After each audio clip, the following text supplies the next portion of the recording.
Hi guys, so a long overdue video on how do I attach things to clay.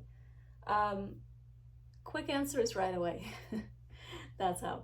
So I'm a hand builder, so you're gonna have to keep that in mind throughout the video that the clay that I work with won't be quite as soft as something that just came off the wheel. So if you took something off the wheel, you may want to let it sit for, you guys are gonna have to tell me. I mean, I really don't use the wheel, so maybe like 20 minutes, right? Just for it to set a little bit. You don't want to attach something and like completely deform your vessel, but don't wait for it to dry. Like, do not wait till leather hard. Definitely don't. Not even soft leather. Like, I attach things, for me, I literally take clay out of the bag and it's fresh clay. I don't keep like pallets of it around. So I buy like, 6, 7 bags at a time. So it's wet, it's fresh. And I just slice a piece and I put it through my slab roller and I cut out my shape. I make my mug and then I start attaching things to it. I don't wait at all. I attach the handle right away. That's the first thing that I do. If I do have to walk away from my mug for any amount of time at all, even 5 minutes, before attaching the handle, that I will slip and score. But otherwise, I just wiggle it on, make sure that it's really like blended with the wall, and when you pull on the handle, you can kind of feel the whole mug move. Like, it really has to be on tight, right? This is a safety thing because you don't want somebody to pick up your mug by the handle and burn themselves with hot coffee, if it cracks off, God forbid. But so the handle is almost like a separate story. Like, really, I don't care how you do it, just make sure that thing is on. But as far as the leaves, so what I do is the mug wall is really, really soft and wet still. And what I will do is I will put the same clay. I usually just use like the leftover scraps from cutting out the slab, whatever leftovers I have. I will load them into my sprig molds, and then I don't wait at all. I just take them right out. And if this is super wet and this is super wet, all you have to do is just wet your finger slightly, make sure that it's sticking to you. Ooh. Or you can throw it on the floor like I just did. Yep, all over the floor. And then you make sure that this part is also, the same stickiness. And sometimes it will be, because just from hand building and smoothing, you don't even have to put water on it. Like, it's already gonna be there, especially when you first start attaching. And I just do this, and it stays on. It's not gonna come off. Like, it's not gonna come off. Like, I mean, I can peel it now, but like in 5 minutes I wouldn't be able to. So, and no slipping, no scoring. Now, when I get to the back part of my mug, now at that point I might have to score a little bit, because it dries as you're working on it, and my mugs take a while. So, if you're talking an hour or two into that mug being there, even if it's been covered, the clay is kind of, I can talk, is kind of setting. So usually by the time I get to the back of the mug, you will see me score. I don't use slip though, like at all.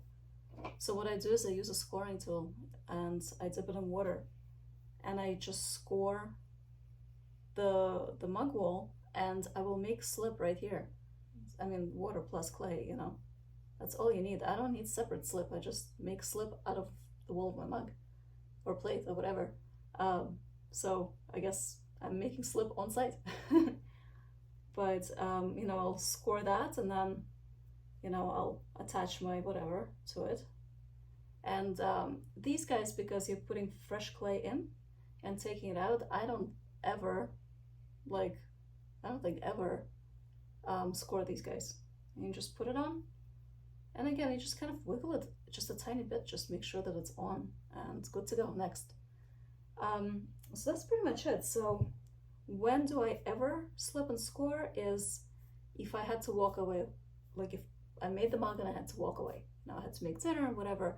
Even if I wrap it in a towel, I use wet towels. I almost never use plastic sometimes, but whatever's on hand basically. But if I had to walk away for a little bit and I came back and it's been a couple hours, it took me a little longer than expected, then I will actually score the mug wall and attach things to that. If I really had to attach something, and for whatever reason, my mug was already like soft leather. Now, leather hard is beyond, like, I don't touch leather hard. If I let something go to leather hard, I just like do like sgraffito on it or something, you know, like totally different technique. I don't attach anything to it. You know, I can carve it, like there are other things you can do. But say, you know, forgot about the mug, woke up the next morning, it's like soft leather consistency. Um, Hopefully, God willing, the handle is already on. So what I would use is actually spooze. Spooze is equal parts powdered clay.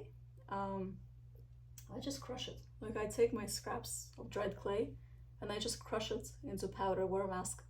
Um, and so it's powdered clay, it's Karo syrup, which is like a sweet corn syrup. You could probably use maple syrup too, or like the pancake syrup, it's just some type of sugar, you know, some type of a syrupy sugar. So, and the third part is vinegar, and it's equal parts. So powdered clay, sugar syrup of some sort, and vinegar, just white vinegar, and any vinegar. That is like cement for clay. I don't know why. I can research it. I'm sure I can find out because I have a you know, science background. But um, I've only used it like twice, I think, in my whole entire career, and I don't even remember why. But probably out of curiosity for the most part. But that will hold anything to anything really, really well. But even that, I don't take past soft leather. Like that's my cutoff line. Well, that was a really long answer to a very easy question, but yeah, so I put things on right away, as soon as I humanly can. As soon as my vessel won't deform when I put something on it, you know, I start putting things on. That's how I do it.